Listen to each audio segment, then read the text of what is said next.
Good morning and welcome to America's Home Cooking. Today I'm making shepherd's pie, but it's not going to be made with beef, it's going to be made with lamb.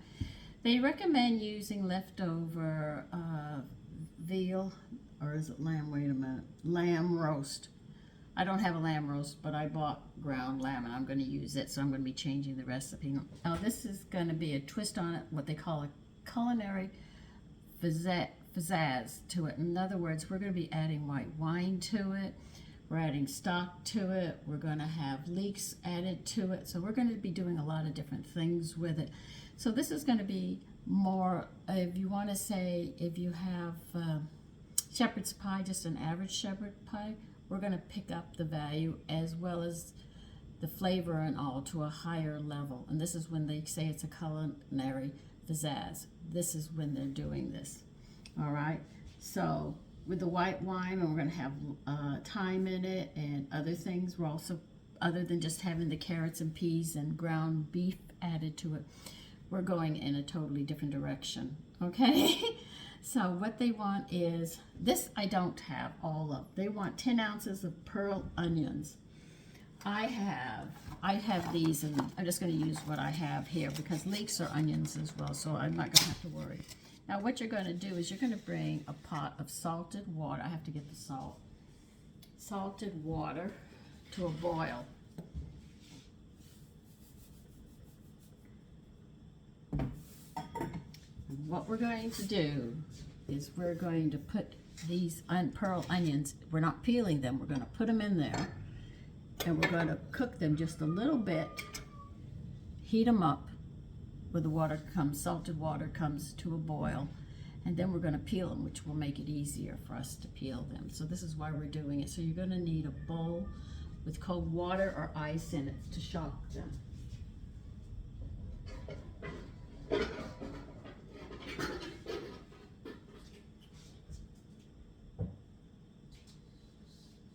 And they call this whole step blanching, bringing salt water to a boil, then taking whatever you're going to do, put them in there for a minute or so, and then throwing them into cold. From that extreme hot to extreme cold, it pulls and separates that skin.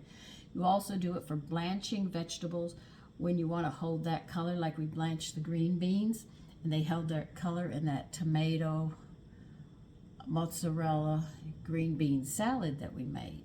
So blanching is very important that we know how to do it. So let's do it. If we're going to do it right, or don't do it at all, as they say. All right, so I'm just going to have to wait for that to boil. Once we get there and I get that out, we'll take care of those, and then we'll start chopping everything up. I got to see what size pot they want this in.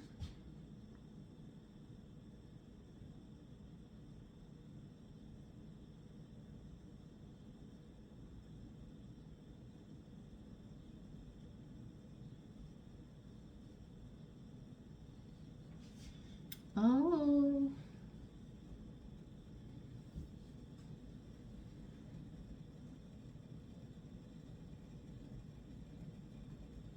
looks like I'm going to have to use my Dutch oven for this, because they want whatever pot we have that's on the stove is going to have to go in the oven. So I'm thinking we're going to have to do this with a Dutch oven.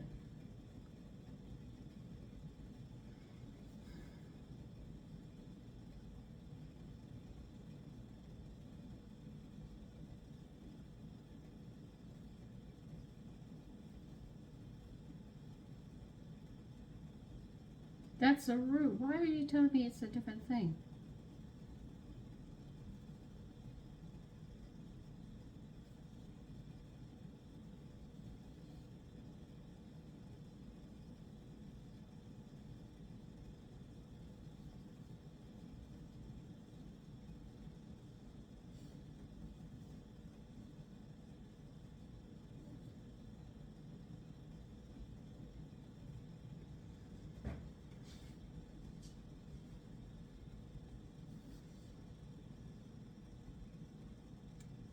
I don't have anything to do it the way they want me to. I don't have something like that.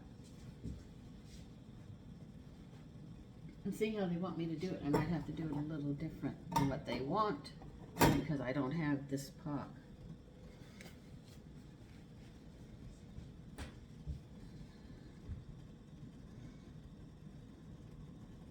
Yeah, I have a large frying pan that I can do this with. It's the handle I'm concerned about.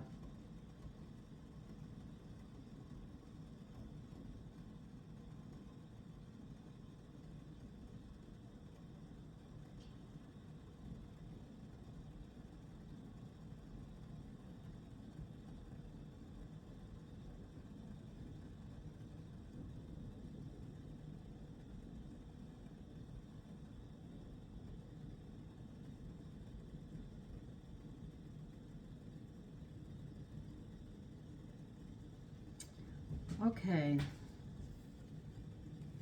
Cast iron pot, and you think I'm going to get this over the broiler?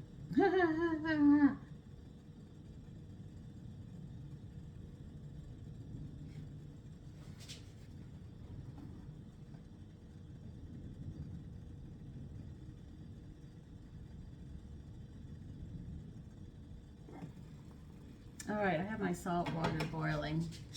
Put your onions in for 1 minute.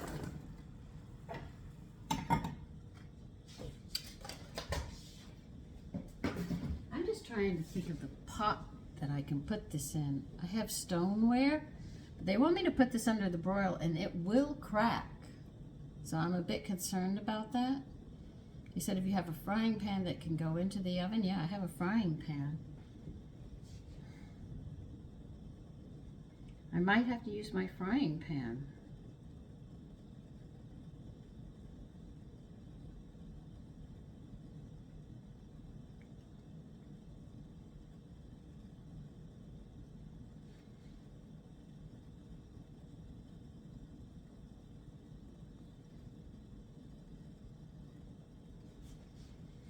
I'm clocking my onions right now. Get your cold water or ice cubes ready.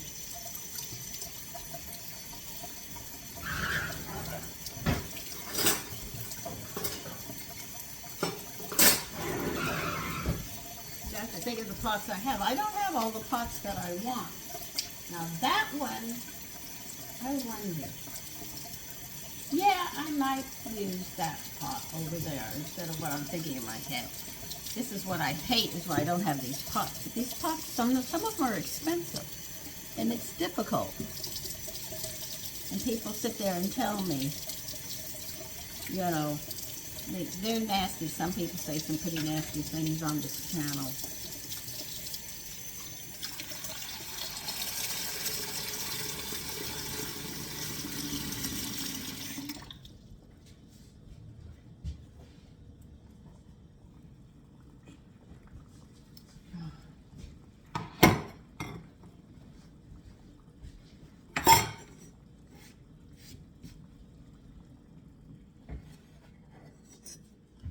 You can take the onions out and throw them in cold water so the skin will come off. Much easier. Okay, so I'm going to use my Pilot pan. It's 2 inches. It's really big. Yeah, I could probably use it better. Now, how long do you want them in this water? All right, make sure your rack is in the middle of the oven. I'm not ready to go there yet, so we could just wait.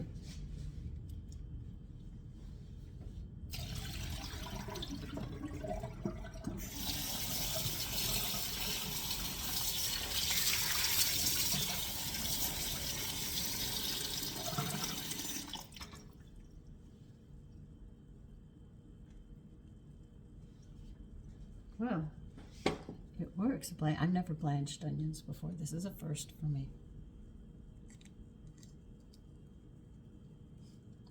It worked.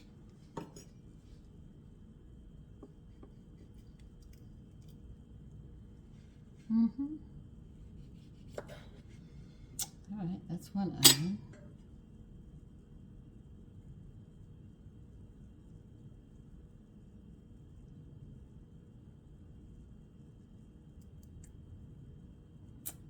Okay.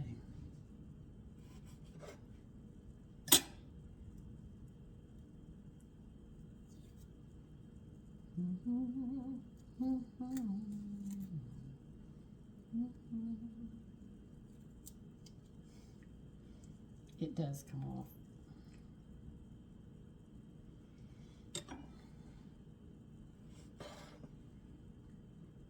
Well, I'm going to continue doing this and I'll be back.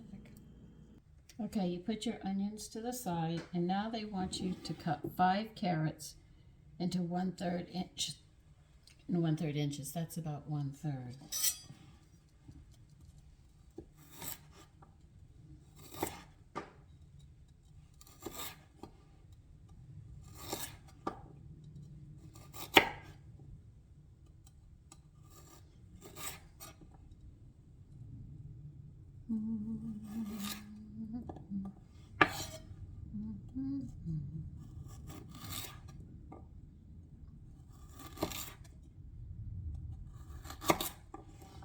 Yeah, I have small carrots, but that's how they've been coming out recently.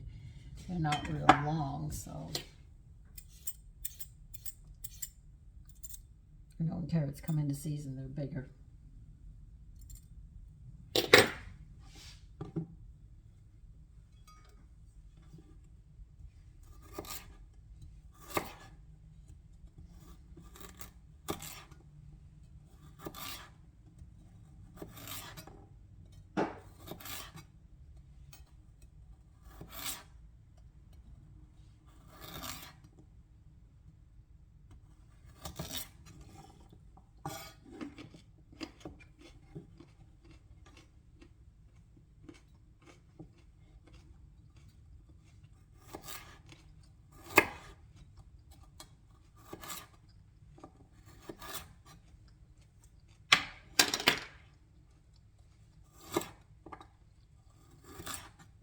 Now, if your carrots are bigger, you'll probably have more than me. And if you have 10 ounces of onions, you're probably doing better than me, but that's all right.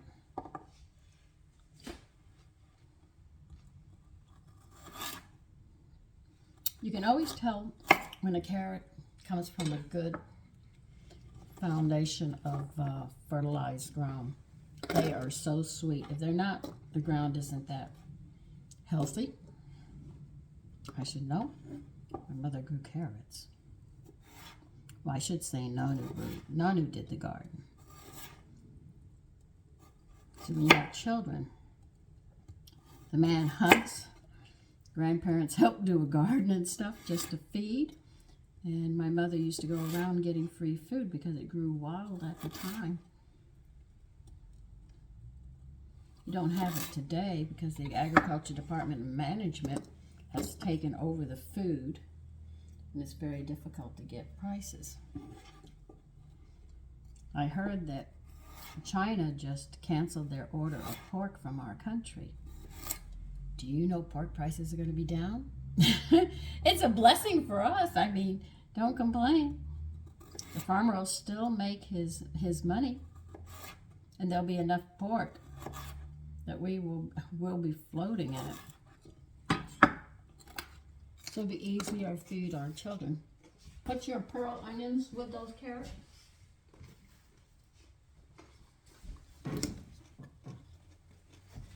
I don't have as many as you would have if you're following this recipe.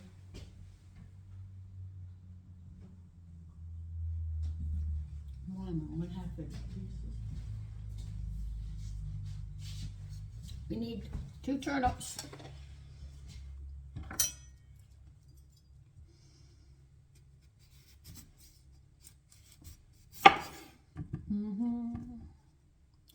One of my least favorite vegetables. I can eat them though.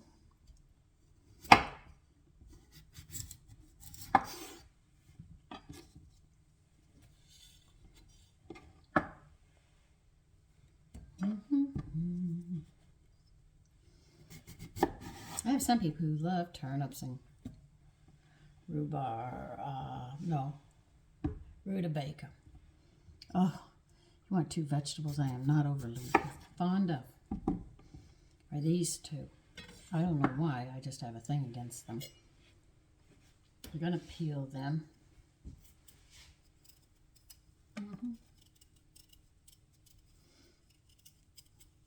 And they want them cut in 1/2-inch cubes. All right. So let me get this peeled and we'll get an idea. The reason they're having them a specific size is so they can all cook about the same time.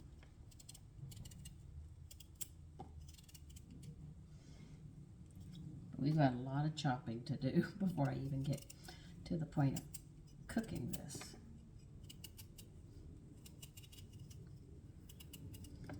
I think my Paella pan will hold all of this, and we can sit there and do some other stuff with it. Because it's got to go under the broiler, and I'm thinking, I'm thinking of the size pan I would need.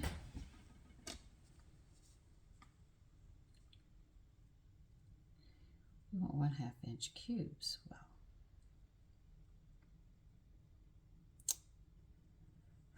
Well, this is about 1.5, so I guess I could make it into thirds.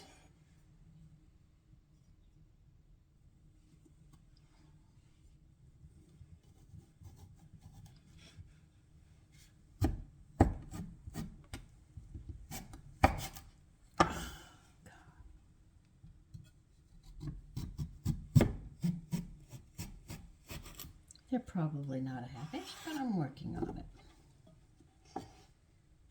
Oh, let's see how I'm going to do this one.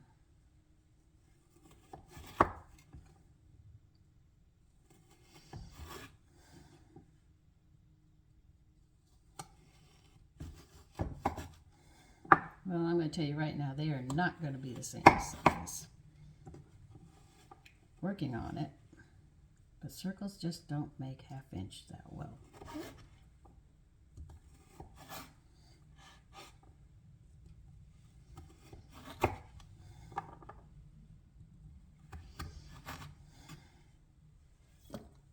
You put those with your carrots and grilled onions. See, they're not going to be the same size,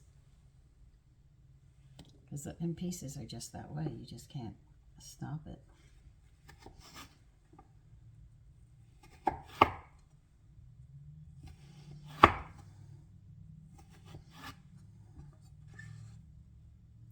Let me continue. Remember, they're 1/2 inch pieces. Okay, you're going to need 4 leeks now.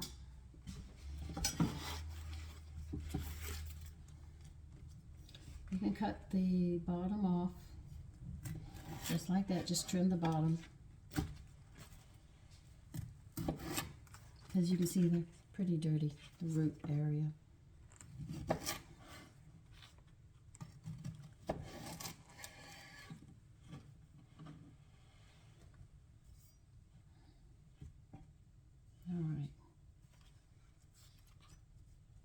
All right, leeks have dirt all through here, and to get it out, we have to cut these things.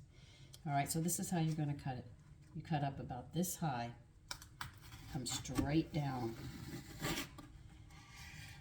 Okay, you're going to turn it, and then you're going to cut it again, same way.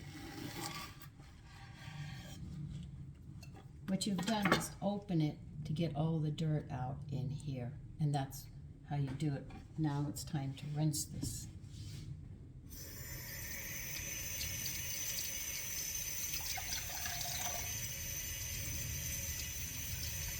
You spread them to make sure the dirt gets all the way through them. Let me get these off the cutting board.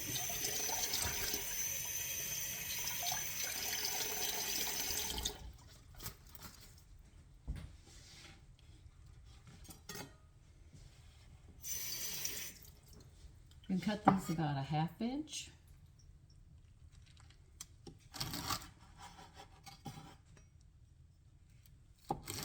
We're only going to take the light green. We're not taking the dark green.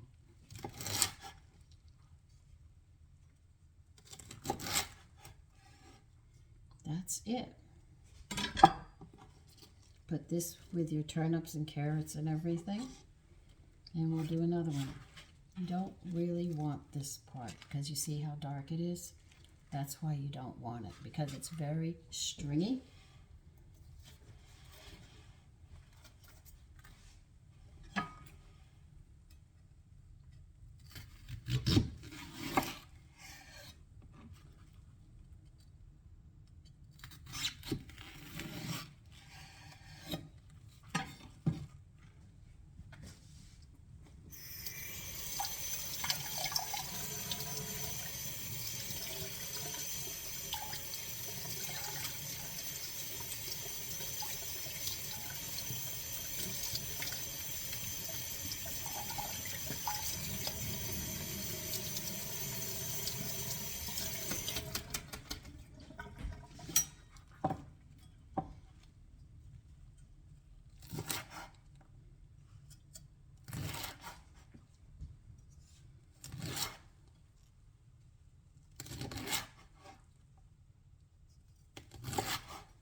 leeks are part of the onion family.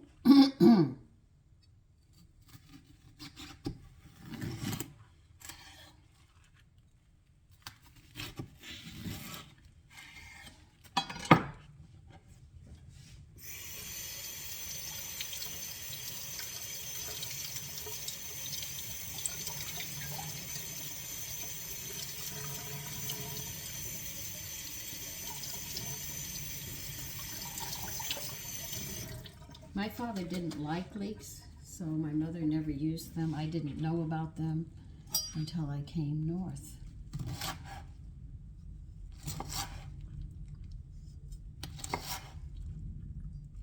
You see, my father wasn't a vegetable eater.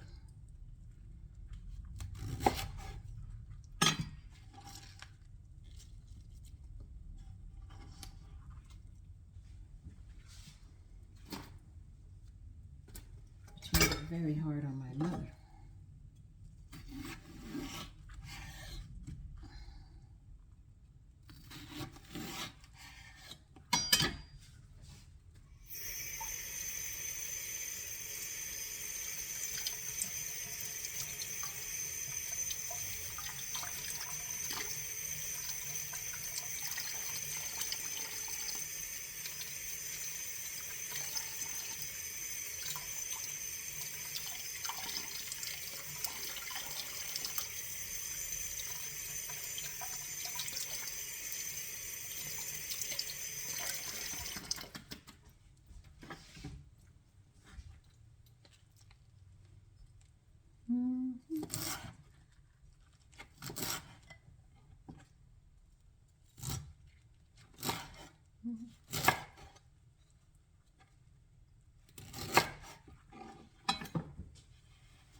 Let's see if that's everything.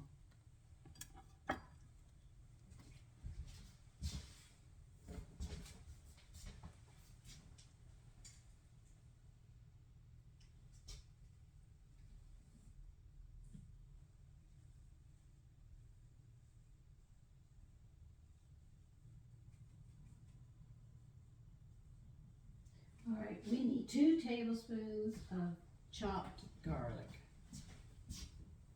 They didn't say minced, they just said chopped, so it's not like you're going to have to do it real fine. But it's got to be 2 tablespoons.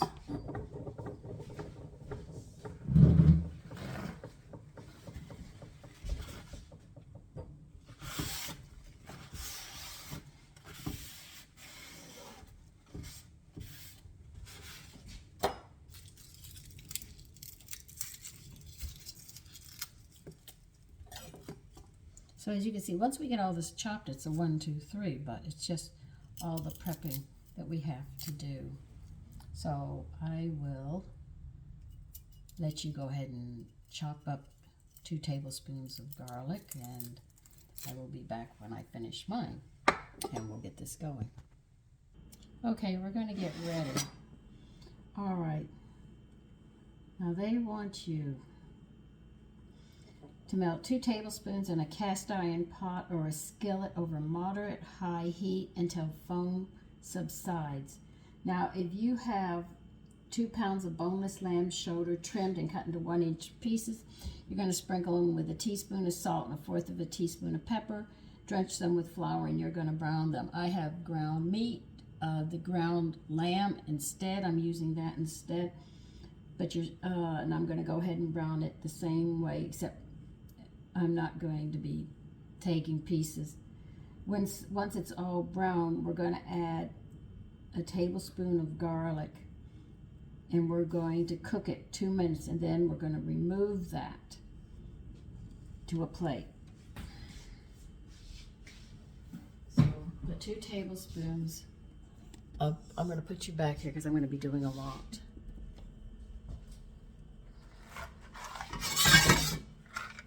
Set your oven on. Where did it say?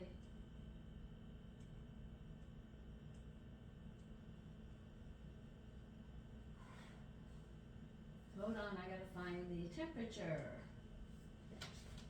350. I'm sorry. Make sure that your shelf is in the middle.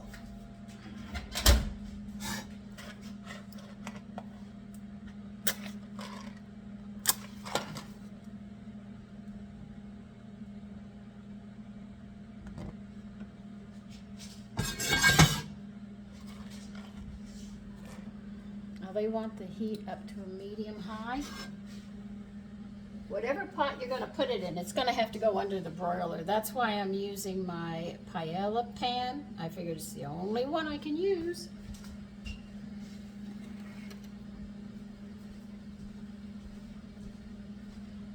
What? Come on, Sandra, where'd you put it?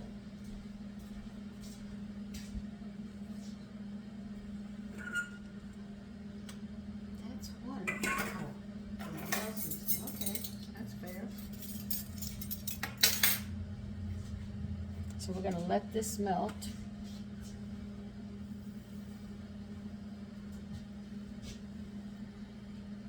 Wait till the foaming stops, and then we're going to put the lamb in. Remember, if you've got lamb pieces, you cut them into inch pieces, salt and flour them with a teaspoon of salt, a fourth a teaspoon of pepper, flour them, and you're going to brown them.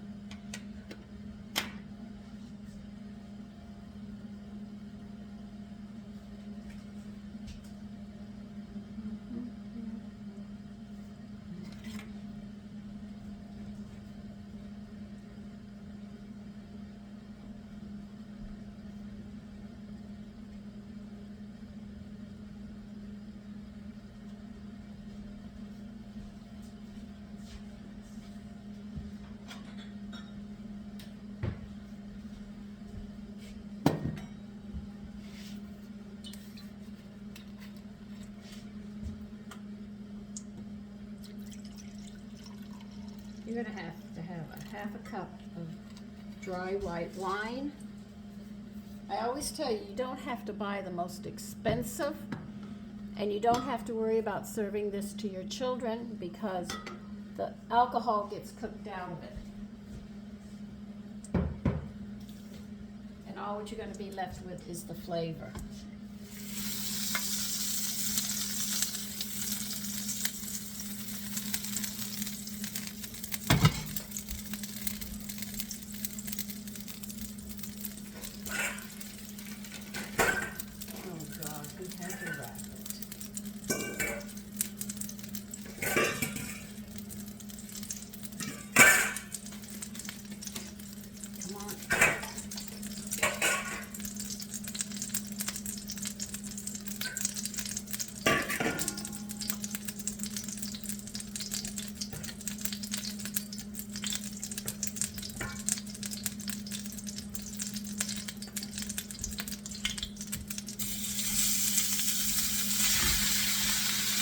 Now, I know that has a lot of fat. If it does, I have lettuce in, and believe you me, I'll drop it in.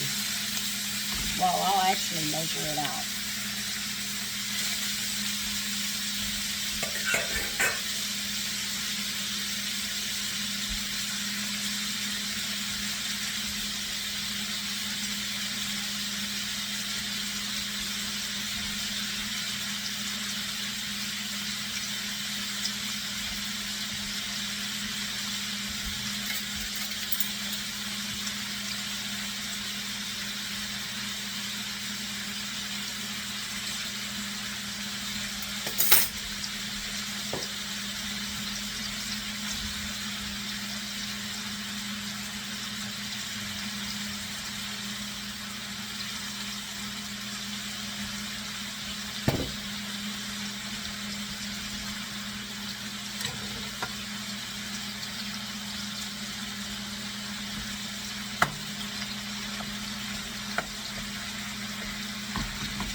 Okay, Staten Island's meat butchers are so nice. They help me all the time.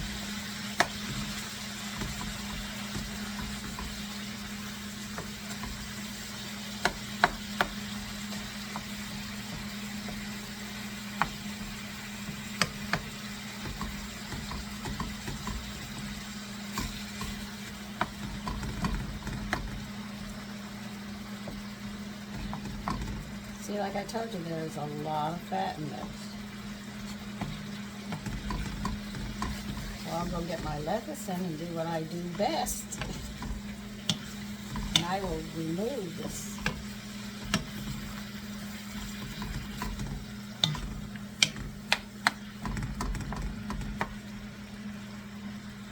If it's too much, I'll take extra out, that's all. I'm not worried about it. I have to see how much is here first. Yeah, that's a lot. I'm going to have to take some of this out.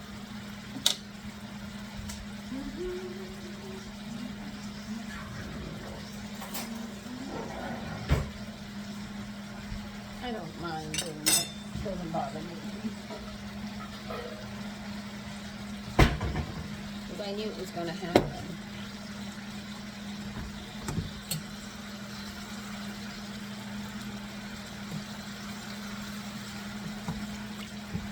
Well, it's doing what it has to do. I'll do what I have to do.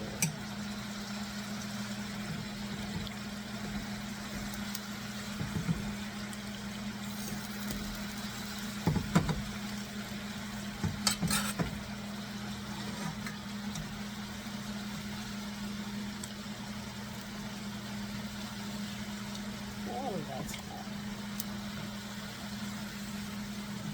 See, no matter what lamb you cook, it's going to have a lot of fat.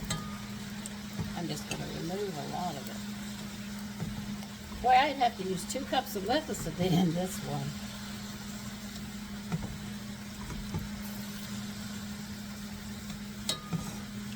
There. Any more comes? Take care of it.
Put a tablespoon in of garlic.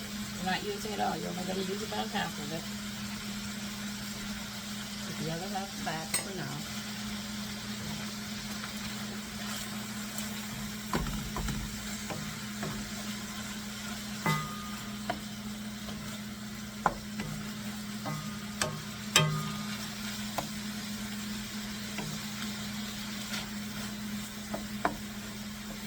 Now, if you're doing and browning pieces of lamb, the step after this is to take the meat out and deglaze the top.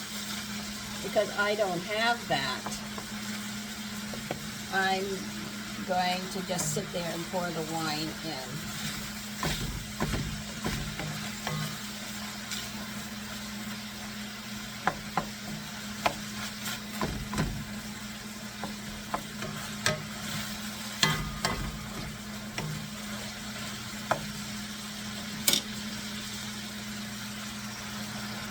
Turn it up on high.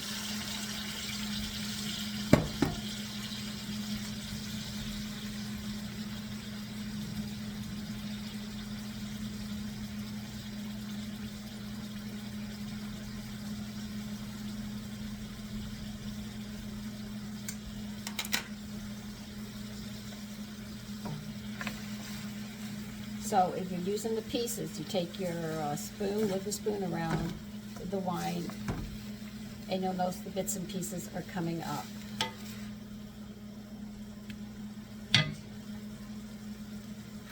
Now you're going to add 1.5 tablespoons of tomato paste.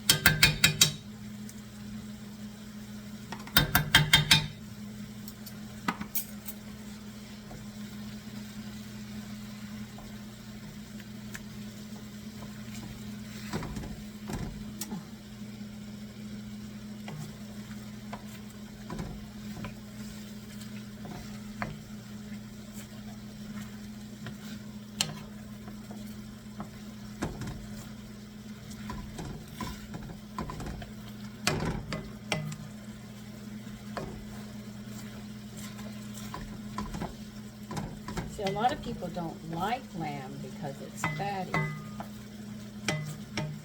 But you can make some very lovely dishes. If I make a stew and I can't drain the fat, I add a lot of granular lecithin and I let it do what it has to do. Okay, let's see what goes next to this dish.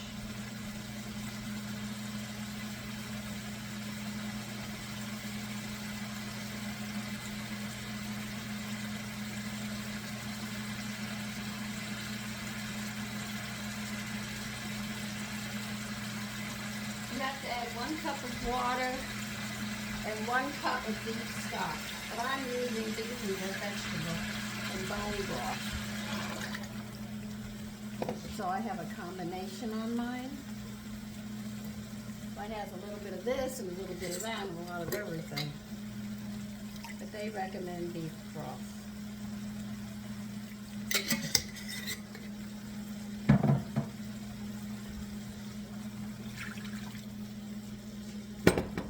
They also want you to add thyme.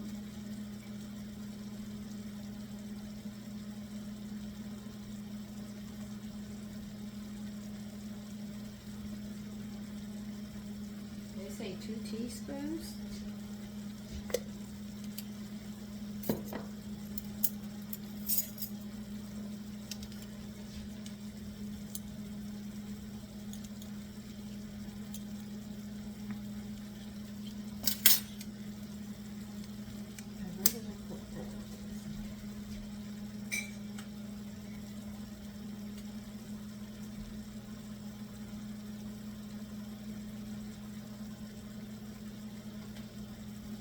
All your vegetables that we chopped up.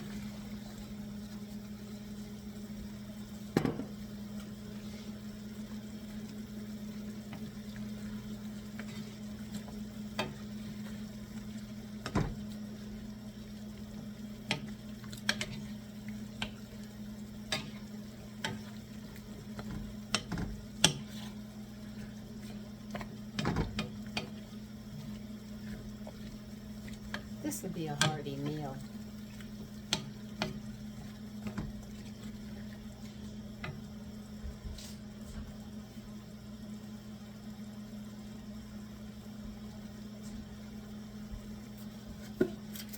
Add another teaspoon of salt and the rest of your pepper. And that would be 1/4 of a teaspoon.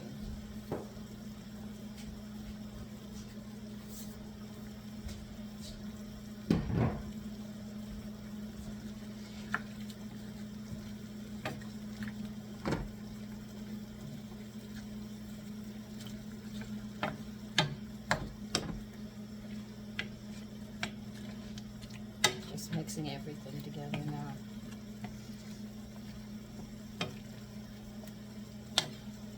I woke up to 40 some odd degrees today, and I just started that sourdough culture. I had to close the windows back down. I said, please warm up today so I can get those windows back open.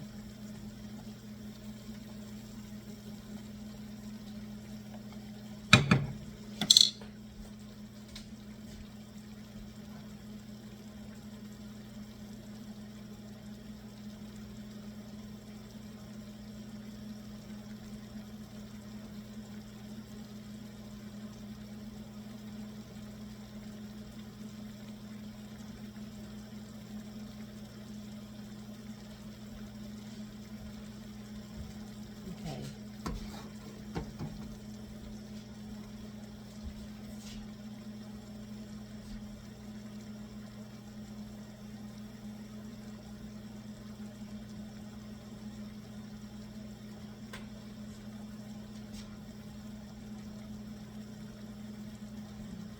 We're going to bring this to a real boil. We're going to put the lid on it, and then we're going to put it in the oven for at least 2 hours, 1.5 to 2 hours, and everything's going to be cooking. So you can imagine the flavor of this. Actually, when you think about it, this would be a nice autumn dish. The just about Halloween time. Well, as damp and as cold as it is, I guess this, though it's spring, this dish will be very good.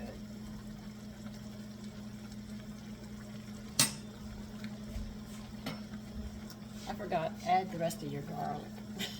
Sorry about that. Stir it in. Should have stirred it in with the vegetables, but I didn't.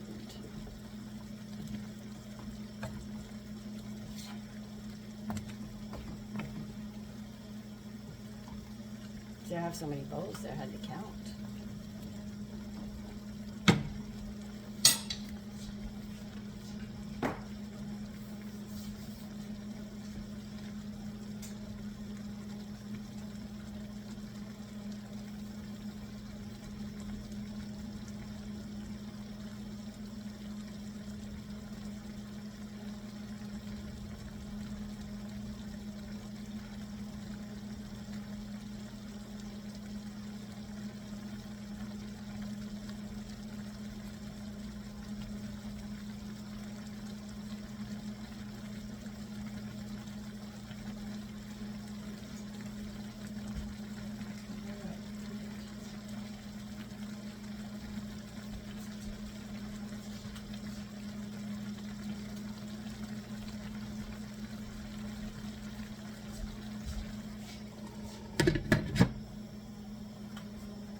Okay, we're gonna let that cook for approximately an hour and a half to 2 hours.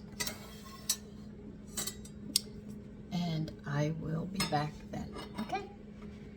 Okay, I'm getting ready to do the potatoes. Now they want me to peel my potatoes, boil them, and then put them through a ricer. I want to leave the skins on because of the nutrients in those skins. So I am going to dice my potatoes really small to see if I can put them through a ricer. You need a little over 2 pounds of potatoes. So let me go ahead and start doing my potatoes. I'll show you. I'm going to slice mine rather thin. I just have to think about how I'm going to do this.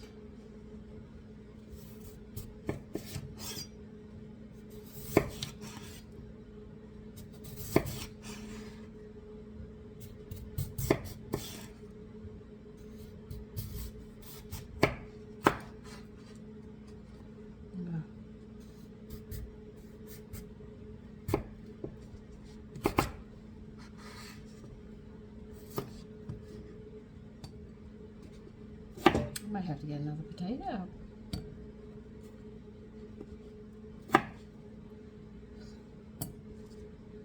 Might not even have that much skin left.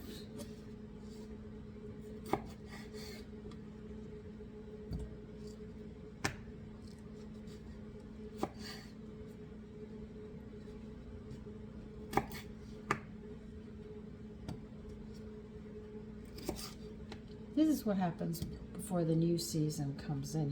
You'll see a lot of potatoes and stuff like this. So if I need more, I'll just get more.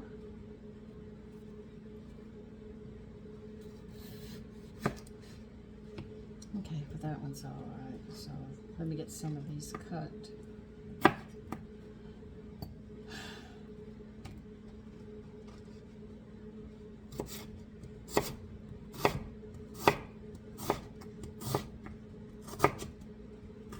This is the only way I could get them through a ricer and keep the skins on.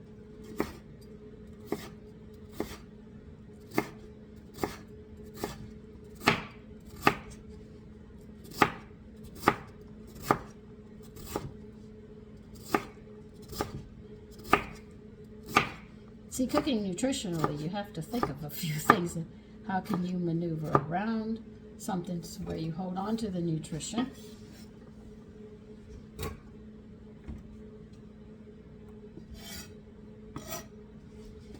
I remember when I didn't have an oven and it was very hard to cook. And everybody said, oh, you just go ahead and do it. You know, that's all you get.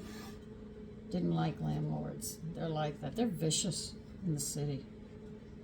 The city's vicious to them, and then they take it out on their tenants, and it's just one vicious cycle. But you know what's funny? We had a revolution in America because they taxed our tea. And we ended up becoming a country. And now we're taxed over 40% of the money that you make. And we're not upset about it? Something is wrong with the American people. We're getting too comfortable with the thought of high taxes. And they said for each American, we owe $100 and some odd thousand just to pay for the government's bills. That is a heck of a lot of money. That put me in the poorhouse. I don't mind paying a bill that I incurred, but I do not like paying bills that the government incurs to other countries. I don't mind if it goes to the American people or the roads and stuff. I can see paying taxes for that, and keeping our forests safe and stuff. But not this other garbage. Those countries have to take care of themselves, and we have to take care of ourselves. 10 Commandments are pretty explicit about that. Mind your own business and stay within your area.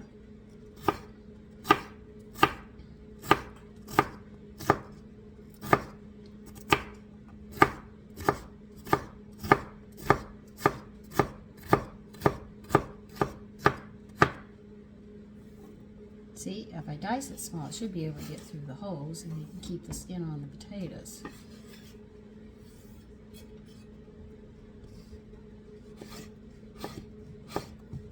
And they'll cook very fast, too.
All right, I think you've watched me enough dicing. I'm going to stop. I forgot about you. I was just thinking in my head.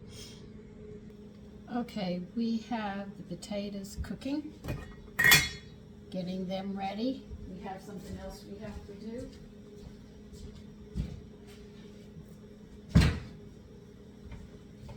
I do not know if I'm going to say this correctly. I'm warning you ahead of time. Okay, I got to get this over here. Okay. We got this pot done. Now they want us to take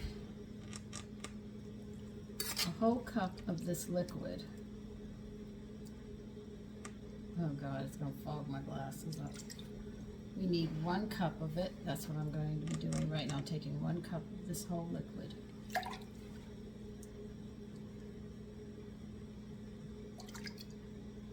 And I'll let you know what we're doing in a minute.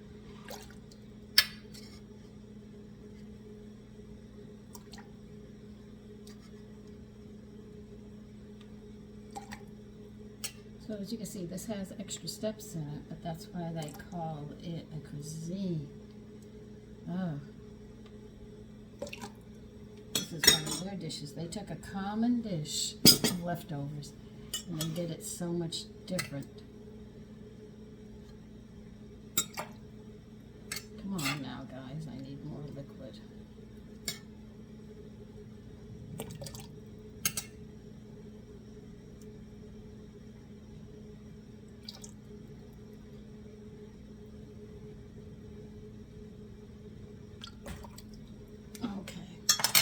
Put the lid back on.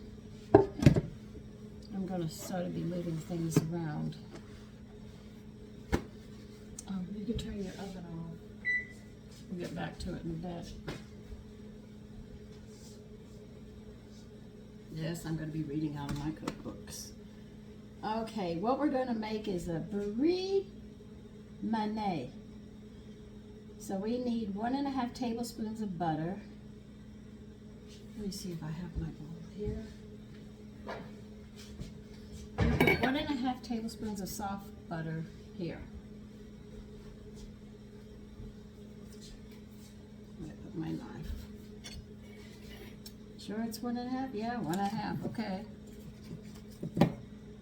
1½.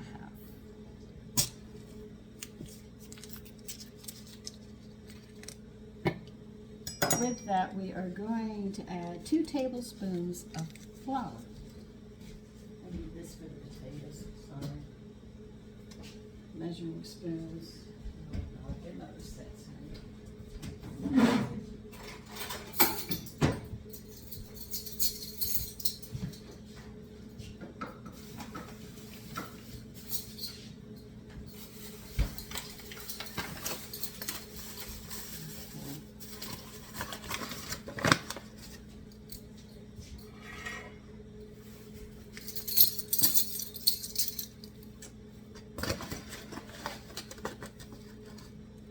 I'm using whole wheat flour for this part.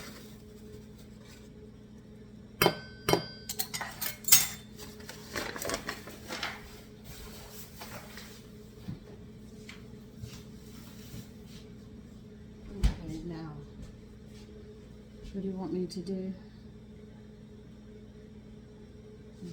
Okay. We have a nice small pot, we can pull this one off.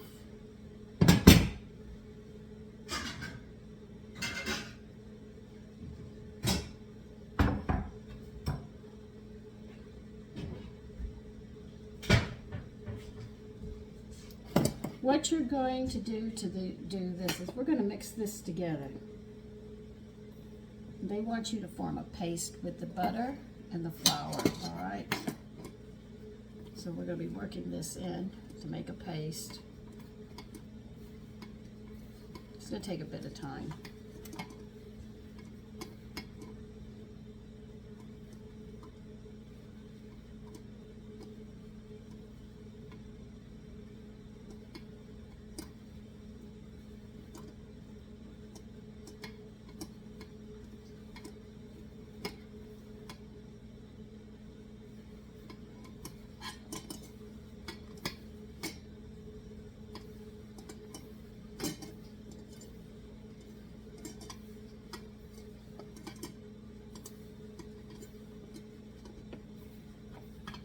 going to be making this like into a paste right now.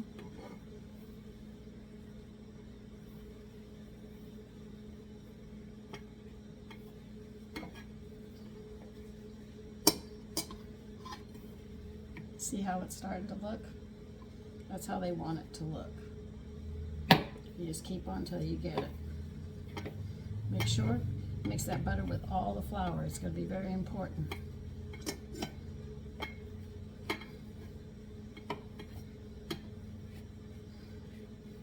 Remember what we're doing right now, this one part with the liquid is called brie mené. It's a word you're going to have to remember, because you might hear it or read it in a cookbook and you don't know what they want you to do, because cookbooks don't come with the glossary of cooking like my old cookbooks do. See? Work it into a paste. Now this is what they want.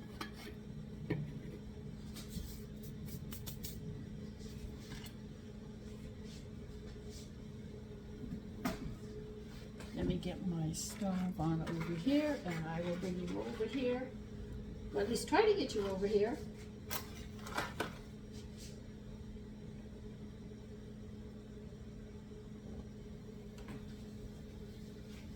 Okay, in a saucepan, you put that 1 cup of liquid that you just took from the dish.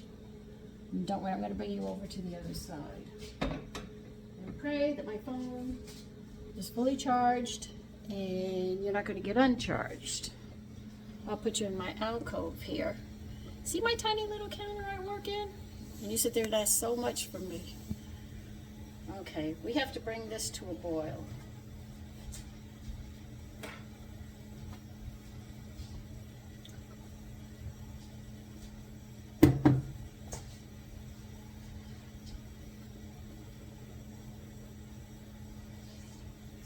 Whisk I have is this one. You're gonna need a whisk. Yeah, I can work with this. Okay, potatoes are starting to boil.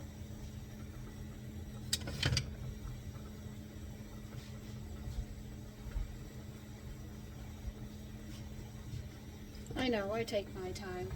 My choice.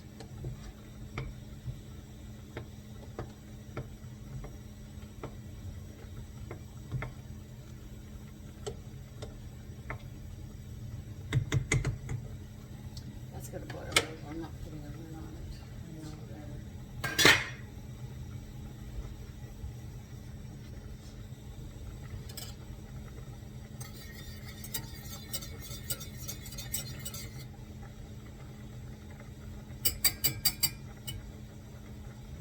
I'm afraid I might not be able to do it in this one. I might need to put a pot so it's splatter. It might splatter, so I'm going to go larger pot up one size.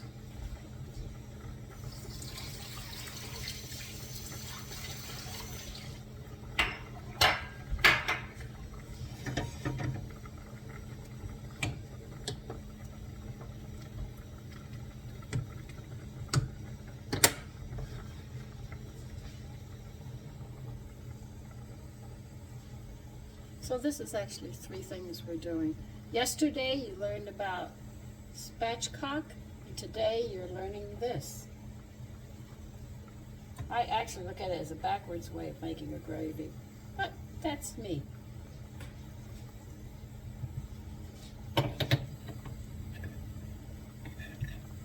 This is almost like something James Beard did a long time ago too. See, I have memories of these things.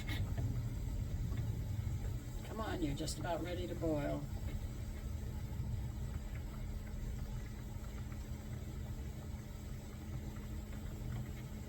The reason you're mixing the butter with the flour is when the flour goes in here, it won't lump up. That's why it's important that you mix it completely. And what you do, they just want you to add a little bit at a time, and you're going to whisk it as it thickens up. I have never done it this way before, so this is a new way.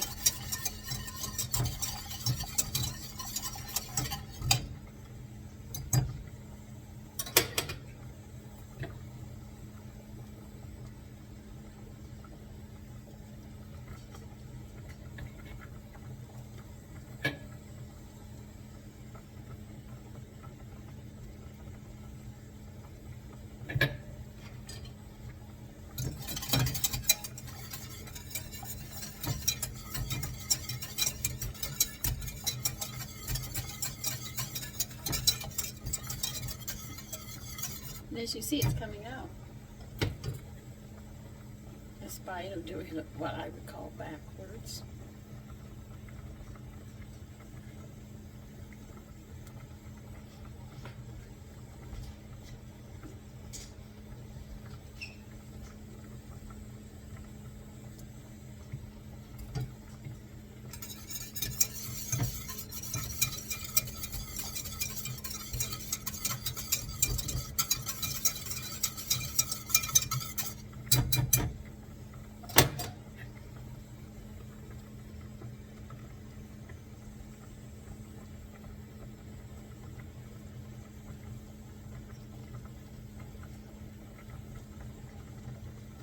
Ouch, that's hot.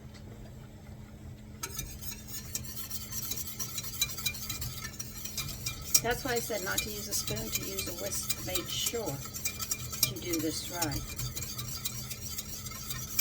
Because if you use a spoon, you could end up with lumps in it. And the whisk, just in case, the whisk will break it up very nicely. I call this doing it a little backwards, but it's a different way of doing it, which is nice.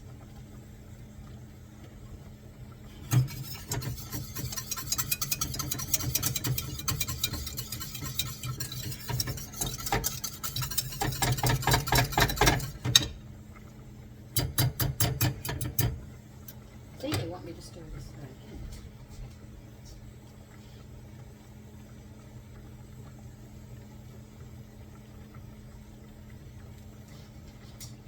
in. Okay, that's exactly what they want us to do.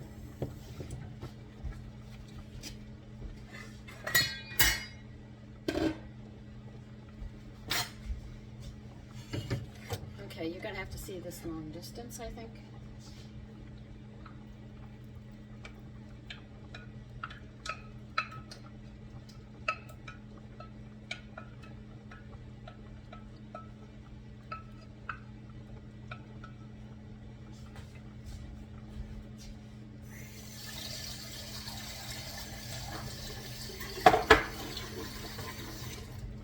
See if I can get you back over here.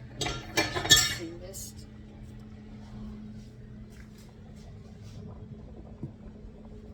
Now they said gently stir this in.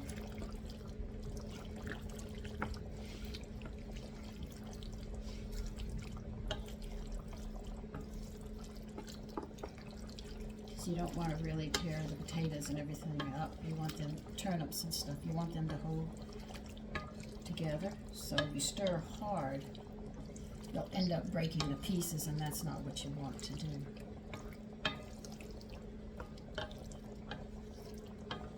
I don't have anything to put this in where the mashed potatoes could go in the broiler except this pan. I don't think the mashed potatoes are going to cover this.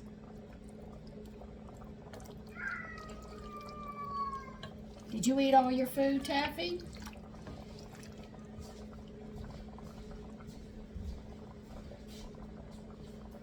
Cat, you're getting stubborn. You know what that means? You'll go hungry for the day.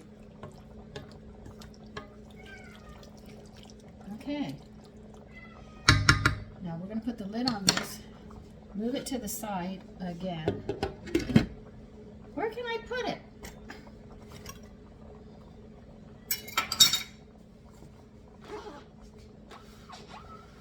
I can't put it over there. The burners are hot. All right. Yeah, I'll put it there. But I don't want to. But I will.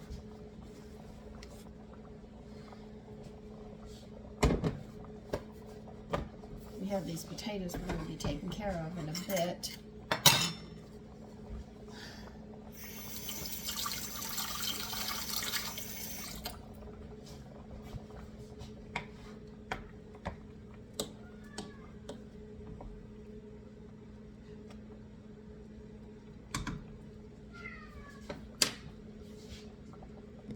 potatoes are not done yet. I'll be back. Okay, my potatoes are done. I just strained them. I'm going to use the water that they cooked in to make rolls. Or some bread. I think rolls would be nice. I've got a lot of rolls, but I want to make some. I'm also thinking about making for tomorrow morning apple pie muffins.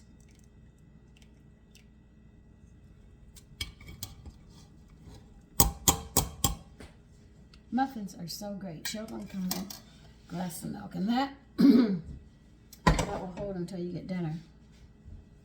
Now what am I doing? I'm putting my potatoes back on the flame, and I'm drying them out till I see a film on the bottom, and that's what I'm doing.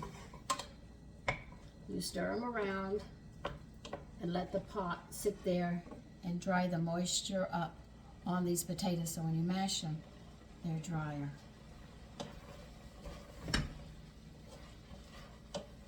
Then when you add the milk and everything, you end up with a really nice treat.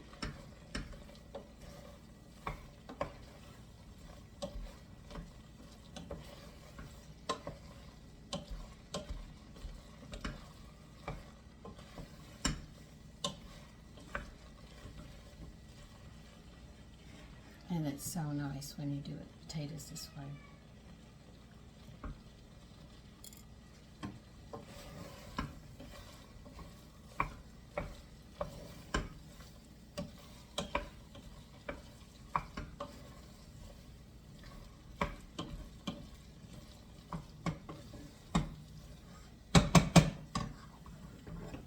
Okay, I did that. I gotta get a rice here now.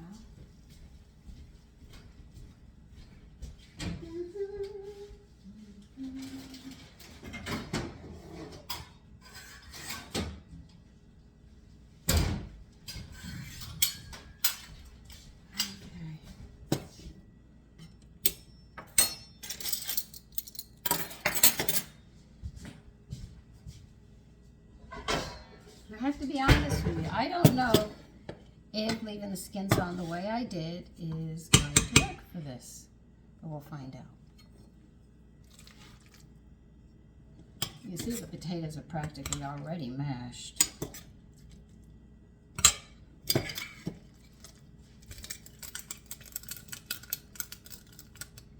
Oh, God.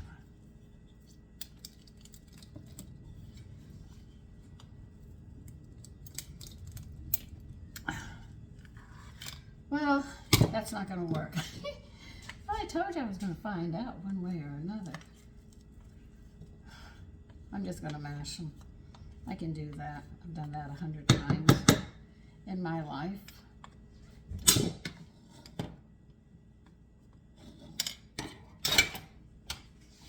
Put you back in here because the pan's hot. That's the best place to mash them. I have a small masher, so I don't have to worry about it. Okay. I know it's hot.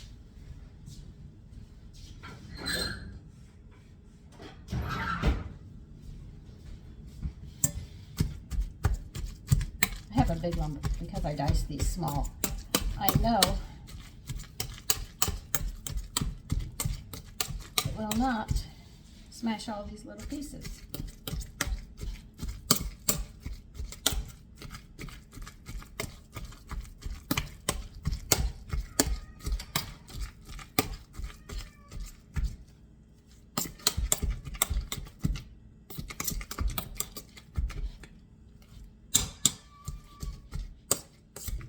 Okay, it is carrying on today.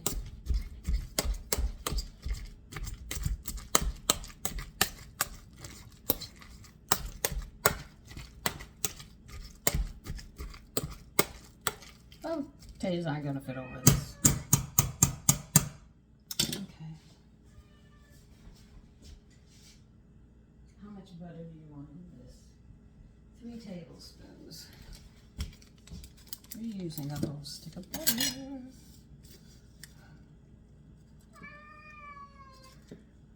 Yes, I'm here, Taffy. Oh,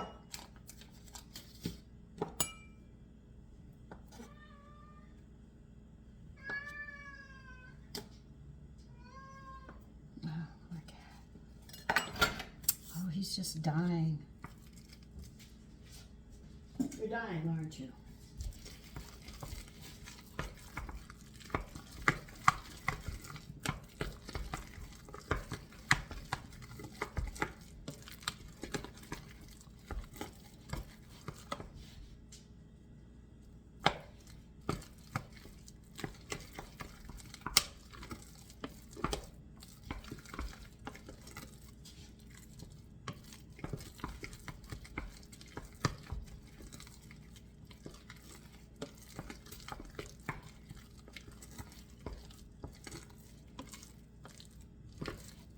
There's so many ways of making mashed potatoes, you know, you just got to find a way that suits you, and then you do it.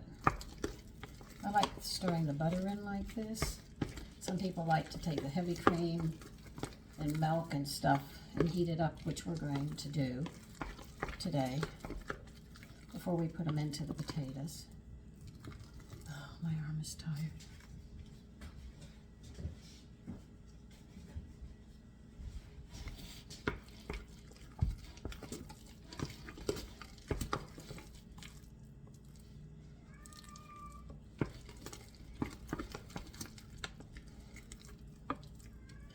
Oh, my strawberries from Belle. I should be getting them next week. This week. Oh. I tell you, I attract everything. When I put the strawberries out, I got everybody in the garden eating strawberries. Every animal in the neighborhood comes and eats my strawberries. Okay, now what do you want me to do? Probably heat the milk and stuff up. Okay. All right, they just want us to warm it up. Okay, I can do that.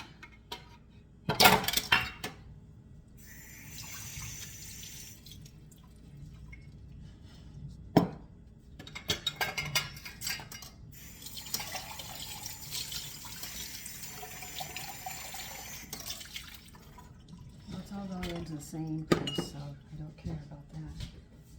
So they want, how much milk? They want a half a cup of milk and a third of a cup of heavy cream.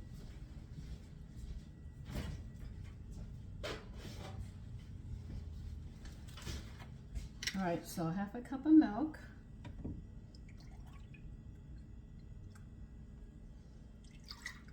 And 1/3 cup heavy cream.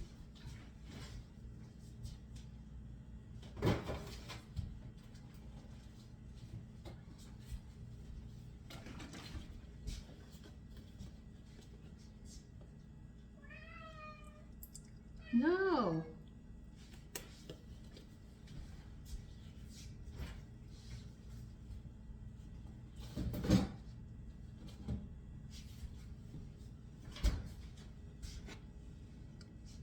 Okay.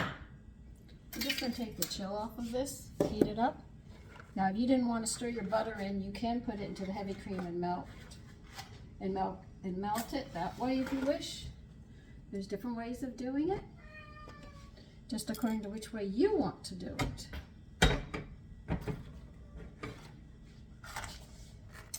Okay.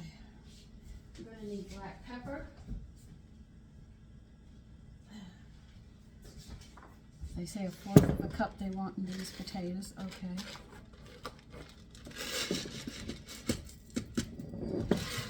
How much salt do they want? And they want a teaspoon of salt.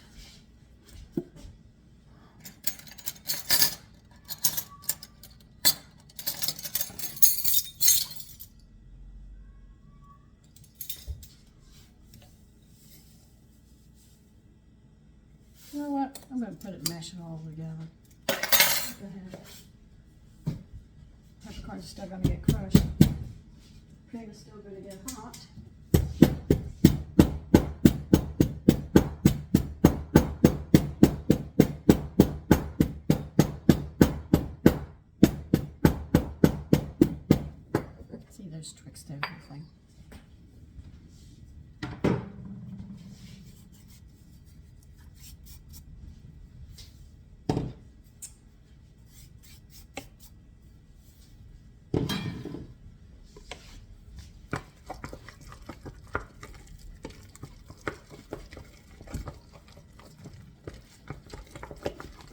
Now we're just waiting for the cream and stuff, and then we'll put this whole dish back. And this is going to be going into the broiler.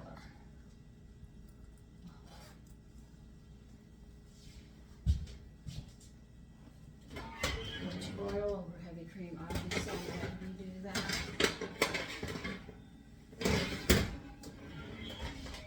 We're going to have room for that in there. It's getting there.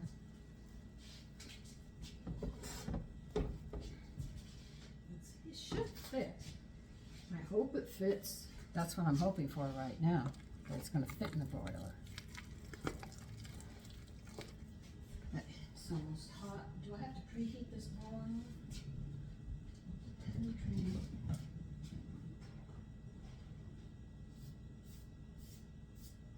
3 inches from heat. 3 inches. I have to check this. Give me a minute. I really got to check this to see if it's going to fit where they want it to fit. Saying 3 inches.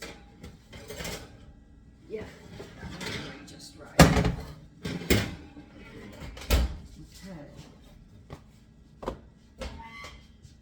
Okay, broil start.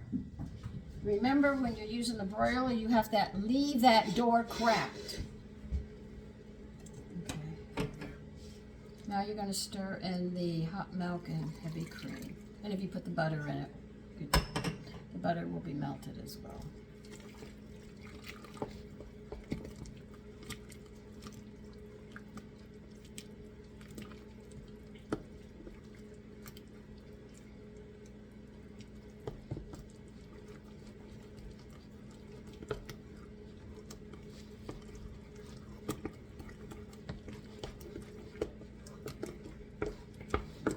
It's almost like a soupy potato mixture.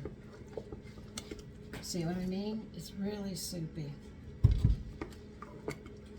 But that's the way they want it.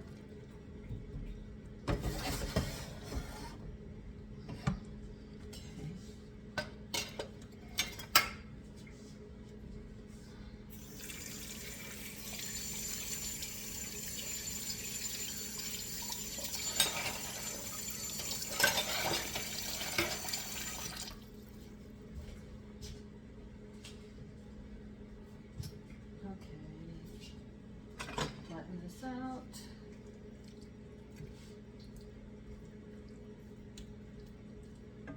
Now this has everything in it. It has your starch, your protein, your meat. So this is really a one-pot dish.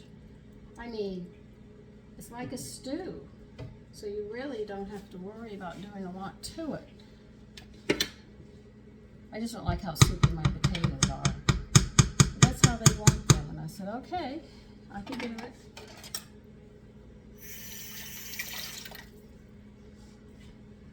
I'm just going to have to turn you over here.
Taffy, would you quit it? You really are being a little annoying this morning.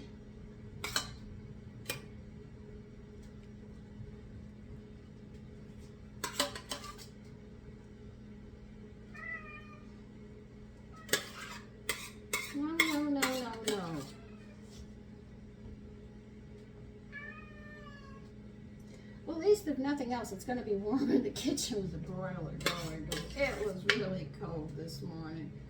The windows were open and it came blowing right in. Now they want me to make a design over this. I'm not going to do it, I'm sorry. But they say take a fork and make a design. So if you wish to make a design, by all means.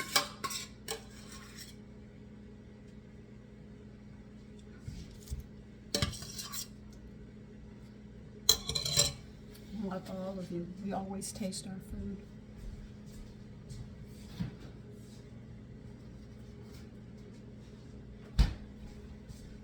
Okay, now they said it's only going to be under here for maybe 5 minutes, and that's it.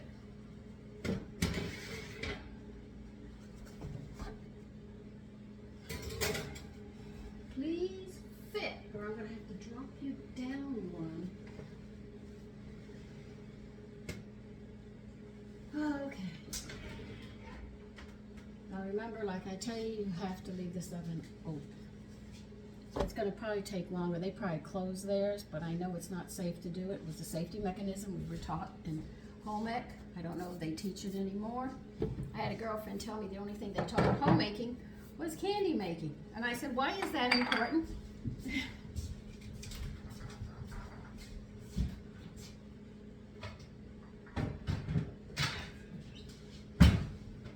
Well, I have legitimate questions. What can I say?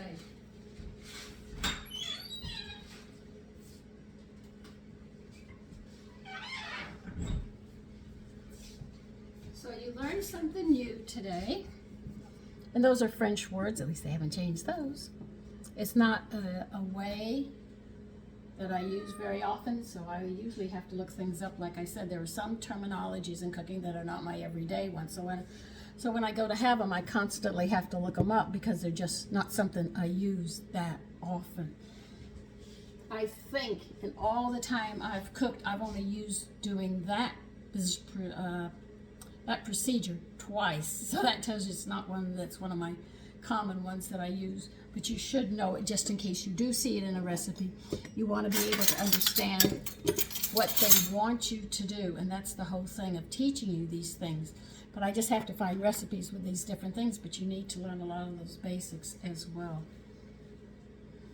And this is pretty much it for me, so I don't need my apron right now.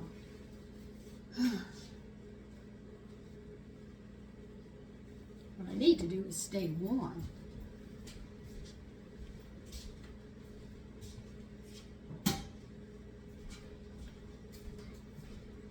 There was a time in Texas when it hit 50, 55, we were freezing.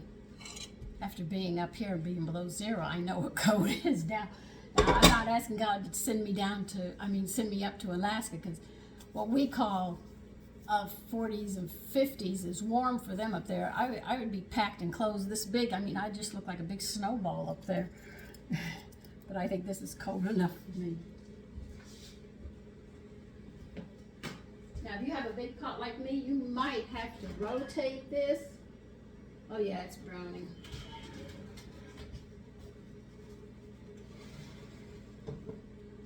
Let's rotate this a bit. And you will see what's going on. Ouch, dang, that's hot. Okay.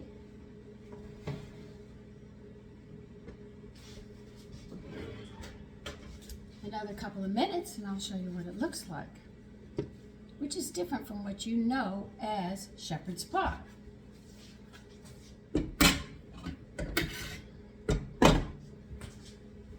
I should have made a lamb roast, but yeah, it still looks good. I ain't lying, it looks good. My cat's been entertaining you. See, there he is. Now he's going to take off running. They're my companions. They keep me well entertained. Believe it or not, they really do.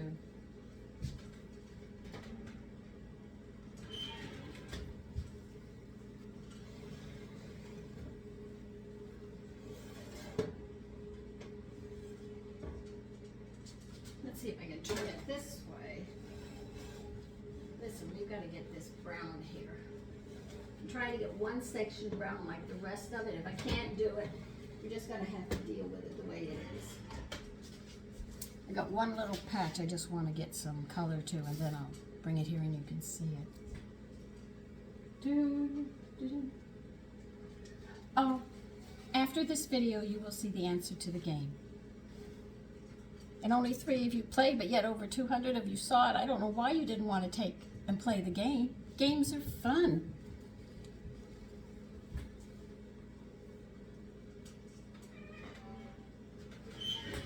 Okay. All right. Cancel.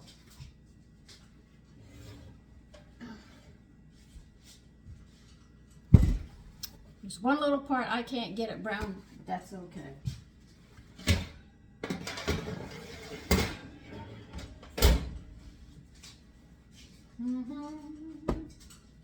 Are you ready to see a shepherd's pie with a different twist to it? Here it is. That is the shepherd's pie, and I'm not picking it up. It just came out of the broiler. Okay? I'll warn you, I am not going there. So that's it. Taking a regular leftover dish and making it a classic. Take care. Bye-bye.